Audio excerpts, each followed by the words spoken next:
for 60 minutes, we play Iowa State football together. What's up, everybody, and welcome back into the Iowa State Fan Perspective here at Play the Fight Song College Football Show. Appreciate you guys tuning in tonight. Happy Feast Week, happy Thanksgiving, happy rivalry weekend. We have a loaded slate on deck, but tonight Justin and I are going to preview the Oklahoma State Cowboys as the final regular season game is upon us. I cannot believe I'm absolutely saying that. My name is Jake. I'm your guys' host tonight, joined each and every single week by my brother, Justin. Justin, happy victory. I guess we're putting this out on Tuesday. Happy Victory Tuesday. Happy Victory Monday as we're speaking in real time. Feels like we haven't had a chance to say that because we did the live show after the TCU game. So really, I haven't wished you happy Victory Monday in like 2 months. That also seems surreal. But Iowa State got it done on Saturday with an absolute ass whooping. We'll get to that a little bit. But how are we doing tonight, Justin? We ready to go? Yeah, doing good. Just like you said, never going to take a Victory Monday, Victory Sunday for granted. Especially got the recording this right after the Iowa State basketball win. So yeah, there you go. guess the way that ended with the Lipsy injury was not great, but other than that, spirit's pretty high right now. I would say so. 2 in a row for Clones Athletics is off to a pretty good start. Beating St. John's was a big deal. We'll see how they do today as they play Creighton at 1 o'clock as you guys are listening to this. So maybe we'll chat a little hoops around here. But primarily, if you're new to the show, first of all, subscribe to the channel, like the video, comment below your thoughts from the win on Saturday and or a score prediction for the Oklahoma State Cowboys on this upcoming Saturday. But we just break down the games. We preview the games ahead. Iowa State has an opportunity for 8 wins on Saturday, and we're going to give you things to know, players to know for Oklahoma State, keys to the game, storylines to follow, and then Justin and I, as always, wrap it up with our score prediction. So, Justin, let's quit wasting time a little bit. Let's recap briefly the Kansas game as you and I both had an opportunity to be in Jack Trice Stadium on Saturday. Man, couldn't have asked for a better win for the Cyclones. Couldn't have asked for a better day in Jack Trice Stadium. Gorgeous weather. I think it got up to 50, damn near 60 degrees. And Iowa State really had their stranglehold on Kansas for basically the majority of the game. Just what a great way to end the 2025 home schedule that has been a little, it was a little, what's the word, depressing at times.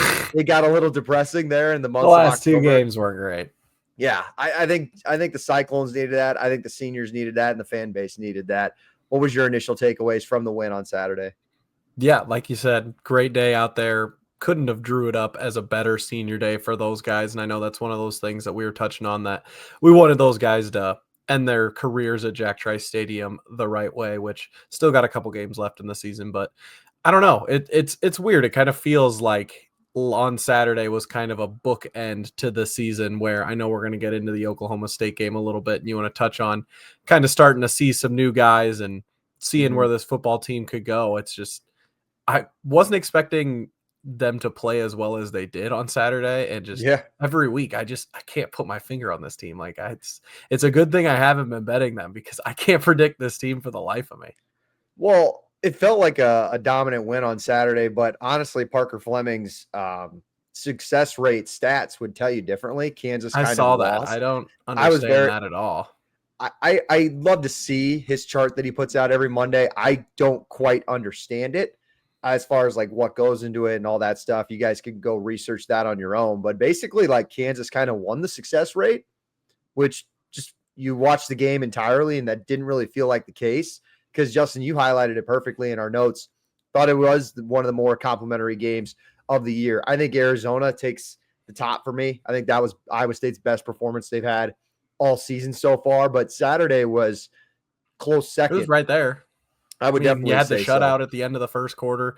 Third quarter wasn't great, but yeah, shut them out in 3 of the 4 quarters, actually.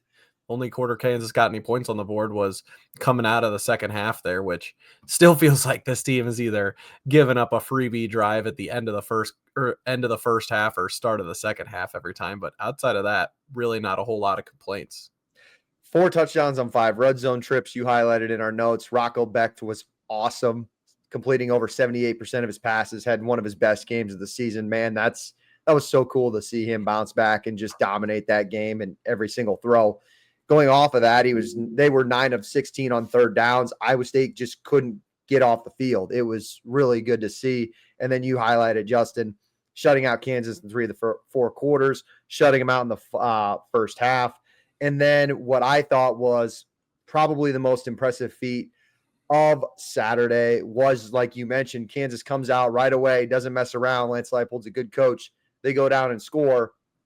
Iowa State responds with a score of their own, and Kansas comes right back with a score. And Kansas isn't going away. It's 14-24. That, I think, that next possession was highlighted by a scary Carson Hansen gator roll tackle where it kind of left us a little eerie. Like, did we really just see another guy go down? Carson was able to come back in the football game, thankfully. But on that same possession, Abu Sama steps in, gets a huge third down conversion. Chase Sowells then follows it up with one of the best catches of the season. Awesome to see him make a play. And then I think it was that Brett Eskelson touchdown that we're highlighting here on YouTube that capped it off. Or maybe it was the Ben Bramer one. I'm getting my touchdowns confused. But to just see them respond twice after responding touchdowns from Kansas was awesome, because that offense wasn't doing that, 3-4 weeks ago. Yeah. And I mean, we touched on it beforehand. It's not like this Kansas defense was this highly touted defense that we were going up against on Saturday. Sure. But we still played Colorado and lost. Yes.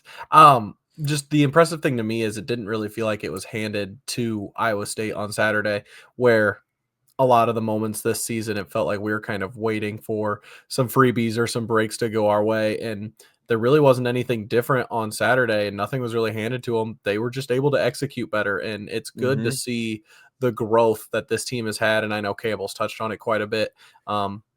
Just really cool to see them not give up and continue to fight. It's just something that made Saturday really fun as fans. And I'm sure had to feel really good for that team and that coaching staff as a whole.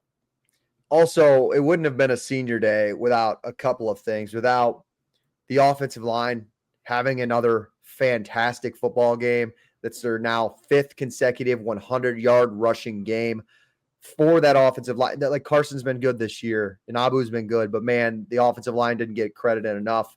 And that's a senior-led group by Tyler Miller, Jim Boniface, James Neal, Dylan Barrett, Tyler Morrow, just a couple of guys to name, and they showed out on Saturday. And that's honestly, I think those guys led the way. Like, Rocco made great throws. He made quick, easy throws, but man, I can't remember really many negative runs on Saturday. It just felt like they dominated the line of scrimmage all the time. And Justin, it reminded me, because we were breaking down the game the week before. We were breaking down this game 2 years ago in 2023, and Kansas had a terrible rush defense. You remember that? And we're like, we got to come out and dominate the run game. And they tried, and they couldn't. And then fast forward 2 years later, we're saying the same thing. The run opportunities are there. They got to go take it. This group has been solid all year, and they've responded to the test, and it has been probably the best offensive line in Matt Campbell's era. Yeah, I think that's pretty safe to say. I mean, it's something that we continued to talk about ever since that 2023 season, ever since Breece Hall left, really, is how can we get up our yards per carry? How can we establish the run and kind of have the offense build off of that? Really hasn't been any issue for this team this year, is getting the ground game going. And that's credit to Hansen and Sama as well. Like, Sama's definitely grown as a runner as the year has gone on over his career. But just like you said, I think credit to the O-line, because that group as a whole is going to be missed. And I think going into next year, the conversation is probably going to be pretty similar for us with some of the concerns for the offensive line. But we'll put a book on. We'll end the Kansas recap with this. Cherry on top on Sunday, though, Justin. How are you going to replace that offensive line? Well, Matt Campbell, who's going to Arkansas, picked up a 4-star offensive tackle from in-state, Will Slagle, out of Grinnell on Saturday morning from the tailgate lots. And this guy had offers from multiple schools. I think he visited Notre Dame, Alabama, Tennessee in the month of October, and he wanted to stay home. Just a giant recruiting win. I don't ever put predictions on this guy. I don't know what he's going to end up being, but just being able to get that guy speaks volumes on this coaching staff and the direction of which the offensive line has just made vast improvements under Matt Campbell, under Coach Ryan Clanton. I was in a couple of group texts today talking about that, being like, so much for I don't want to jinx anything, but it was like so much for Campbell leaving. I think we signed another 3 recruits today too on top of that. Sorry. I mean, it's usually something we kind of touch on here, but just with how the season's been going and with everything going on, it just kind of has fallen by the wayside, which it shouldn't, because the recruiting for the Cyclones last couple of weeks has been hot. I think all those kids visited on Saturday, if I'm not mistaken, too. So we get into some of the recruiting stuff in the off season, or maybe during our bowl week, kind of those off weeks, we might get into it a little bit. But yeah, I think that just speaks volumes on maybe what Matt Campbell's decision might be for whether he remains or goes somewhere else at the end. I sure hope so. So let's close that book, Justin. Let's move on to the Oklahoma State Cowboys. Before we get into that, I did a bad job of presenting on my part, as I'm trying to be part producer on this show. Shout out to our partners at No Rivals. ShopNoRivals.com. Our Oklahoma State preview is partnered by those guys. They have Iowa State hats. Go and check them out. But Oklahoma State has been one of the OGs at No Rivals, and they have, I think, 40 plus designs at No Rivals. Oklahoma State fans know about them already. They love those guys. They put Pistol Pete on everything. They are some of the sweetest hats in all of college football, or college sports, I should say. So Oklahoma State fans, if you fell on this video, comment your score prediction below. If you guess the winner right and the score prediction, and you're subscribed here at Play the Fight Song, where we cover college football all year round, we will get you guys a hat of your choice at ShopNoRivals.com on us. Head over there. Holidays are around the corner. Use the code PTFS at checkout for free shipping at ShopNoRivals.com. Shout out to those guys. All right, Justin, now we can do it. Now we can get into the Oklahoma State Cowboys. I want to start by saying we don't discredit opponents on this show, and we will do our due diligence and break it all down. And I know we want to try to keep this video at about 30 minutes, but I will start off by saying, and I don't think there's any pushback from Oklahoma State fans, by saying this is the worst Big 12 team that we have seen since before the Lance Leipold Kansas era. This is a bottom 5 college football team. And I'm not talking Power 4 kids. I'm talking bottom 5 in just almost every statistical category in all of college football. Now, you play to win the games on Saturday, and Iowa State has to show up because this team is playing better and they're fighting, which is kind of encouraging to see, because you want to see a little bit of a fight out of your Cyclones on the road for the last game of the year to get 8 wins. But yeah, it goes to show, like, we got to preface by saying what this Oklahoma State team is and just kind of the dumpster fire that it's been this year for them. What are your initial thoughts when you looked at this Oklahoma State team for Saturday?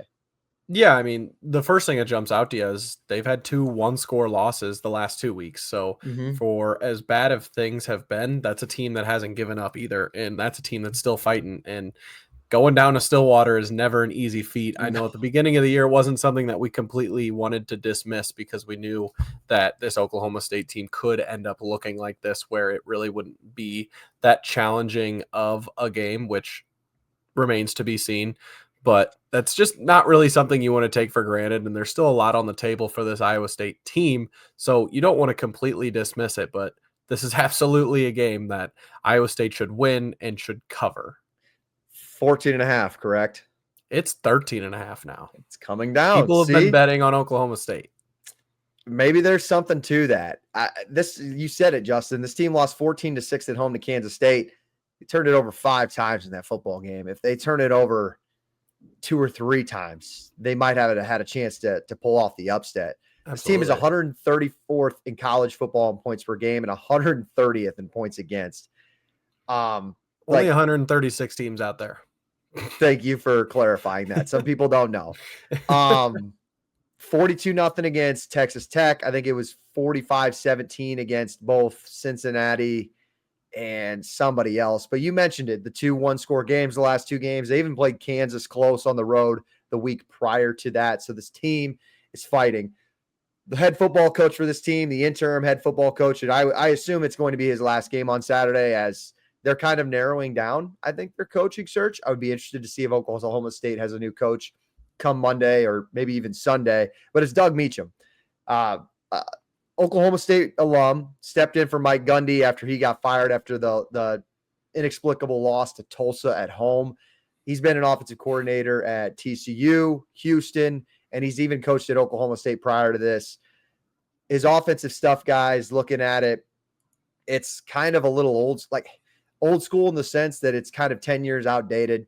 Quick RPO stuff, a lot of reads, quick passing options, a lot of jet motions, a lot of things like that to kind of keep your eyes moving. But this team doesn't have an explosive play bone in their body. I will just say it point blank. Their passing efficiency is actually dead last in all of college football. They really struggle to create any explosive plays. So that's kind of the first thing when I look at this team. I don't know. I'm curious to see what that looks like against the 3-3-5 on Saturday. We know some of the weaknesses that kind of challenge Iowa State, but we thought Jalen Daniels was the kryptonite for this 3-3-5, and Iowa State shut him down. Like, what's your expectation? You got to put heavy expectations on the defense, right, for Saturday. Like, I would be disappointed if this team gets to 14, 17 points. I think they've scored more than 20 points in 2 games this year against Power 4 opponents. Yeah, there's no reason this Oklahoma State team should get to 20 on Iowa State, even with the struggles that Iowa State's had. I think that would only come to laziness, honestly, and teams not showing up, which maybe that's kind of what's taken place in Oklahoma State's last couple games, where the opponent's coming into it kind of sleepwalking, and this Oklahoma State team still fighting, and they jump up on top of them. And I know we usually go through like segments of breaking down players to watch on the other team, but Zane Flores, their quarterback, true freshman or redshirt freshman? Redshirt. I don't even know if is he a freshman or is he a sophomore? But yeah, I think he's a redshirt. Redshirt freshman who came into the year not really expecting to play all too much, but after a couple injuries was thrusted in there, and he's played in 8 of 11 games this year, but he's got just 3 touchdowns and 6 picks in those 8 games that he's played. So completing just over 54% of his passes. I mean, with this 3-3-5, if they're playing it, I mean, it depends on how Iowa State's going to play. If they're playing it a little softer, I could see maybe Flores getting in a little bit of a rhythm, and maybe that helps out a young freshman quarterback, because you don't want to be too aggressive on the road and open up shot plays, which they haven't been able to hit all year. But there's just no reason that Iowa State should have any issues with Flores in the red zone and on third down, I would assume. Yep. I'll put you on the spot here, Justin. Do you know where he's from? Omaha or Gretna? Gretna, Omaha, same thing. You got it. Good little trivia there for us Iowa State people. Flores was a higher 3-star recruit out of high school. Just hadn't really gotten the chance. Been kind of waiting behind Bowman for a little bit, and then Hoss Haney went down first game of the year, the TCU transfer, and Flores was put in. Flores also gets hurt, and Sam Jackson, the 5th, steps in to play 3 games. Guys, a little fun fact for you. Sam Jackson for Oklahoma State plays receiver. He was originally a quarterback recruit, but that's just kind of the season Oklahoma State has had. They needed him to play some quarterback for him just because of the lack of depth they've had at the quarterback position. I will highlight their best player, Justin, Rodney Fields Jr., the running back, redshirt freshman, 614 yards, 1 touchdown, 276 yards receiving. The fact your best running back has 1 touchdown is pretty eye-opening. But this guy, he's had the ability to create some explosiveness within this offense that's struggled with that. I think he had 160 yards against Cincinnati. Kind of been running back by committee, but it seems like Fields is kind of taken the lead role as their lead back. And it feels like in a roster that's going to have a lot of turning, probably once Sunday comes around with the portal, they're going to want to keep Fields, and he could be a focal point of the offense for whoever the new head coach is. And lastly, I'll highlight defensively, look out for Parker Robertson. He's a senior, former walk-on, leads the team in tackles, 70 total tackles, 2 interceptions, 2 forced fumbles. Defensively hadn't been great for them, but Robertson's been kind of that cool little story as a former walk-on and has led this team in almost every category defensively. So those are just 3 guys to highlight on the Oklahoma State Cowboys. Justin, let's just move right into it. Keys to the game, storylines to follow. What's your first one that comes to mind for Saturday? I mean, the biggest thing for me is like we touched on earlier, Iowa State hasn't won, or we've only won in Stillwater one time since the year 2000. So Yep. definitely not a game you would take for granted. I know, kind of like the Tennessee Florida game this past Saturday. Tennessee had only won one time in Gainesville since like 2000, and they Yeah. kind how'd of that went in go? there and just took care of business. And that's kind of what I expect to see with this Iowa State team. I mean, it really just comes down to taking care of the football. There's no reason if Iowa State doesn't lose the turnover battle that they should lose this game. I mean, Mhm.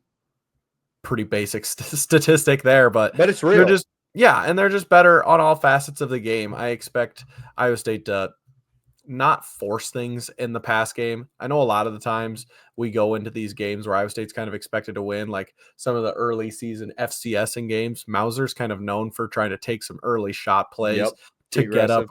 early.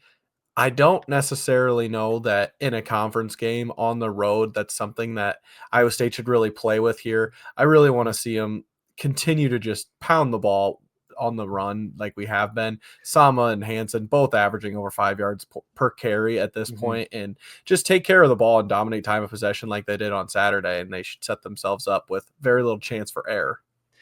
I'm glad you highlighted the Mauser thing because it's real. I go back to the South Dakota game, first play, big throw to Eskelson down to the 5, led to an easy score. Arkansas State, on the other end, they didn't convert, but the first 2 plays I think were just deep throws. But then Yeah, that even was the against thing against Arkansas State. They took all these shots early, and then they didn't hit on them, and so they you've found seen themselves both. in a dogfight.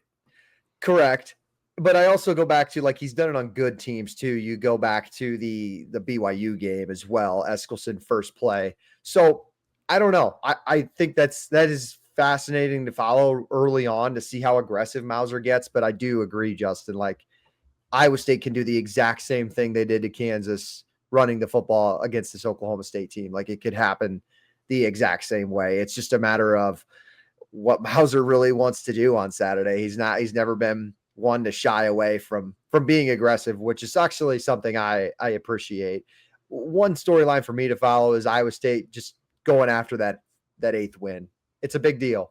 I know we highlighted a ton this year as your high expectation goals kind of fell off the table once you lost to BYU and Arizona State, really, maybe even the Colorado game, to be honest with you. But Matt Campbell talked about in some of the post-game stuff last week that getting to the 9th win is super important. Iowa State's only won, it would be the 3rd time Iowa State's won 9 games in program history. And with an 8th win on Saturday and then a bowl opportunity the following, sets up for, I mean, a 9-win season, still a success in my book. And we're going to have a postseason recap and all that stuff on was it successful, was it not? I think getting to 9 wins would be a success. Yeah. Just with everything that's been faced with injury and all that kind of stuff this year. So in order to get to 9, you got to get to 8. So I think that there really is an emphasis on getting to 8 regular season wins on Saturday is a big deal to this group. Yeah, and not only would 8 regular season wins be a big deal, but this would bring us to 5-4 in conference play, which Yep.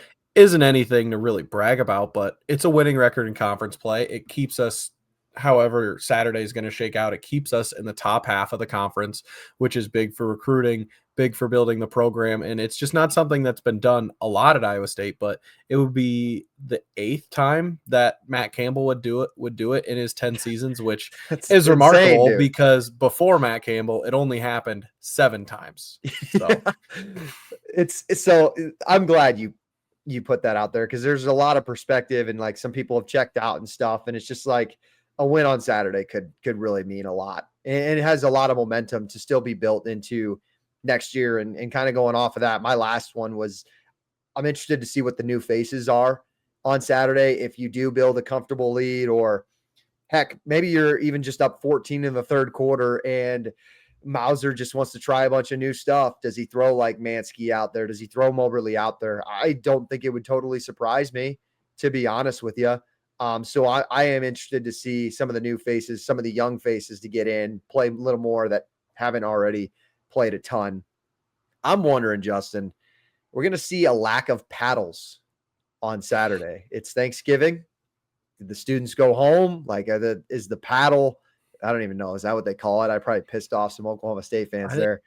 What's going to be the paddle to shirt ratio in the student section is what we need to be paying attention to. It's a great question. That's a great question. So weather on Saturday kind of feels a little yucky, like 50s, maybe chance of rain. So gonna be interesting. So that's really all I got for any storylines to follow on Saturday. Any more that I kind of missed or anything else that comes to your head?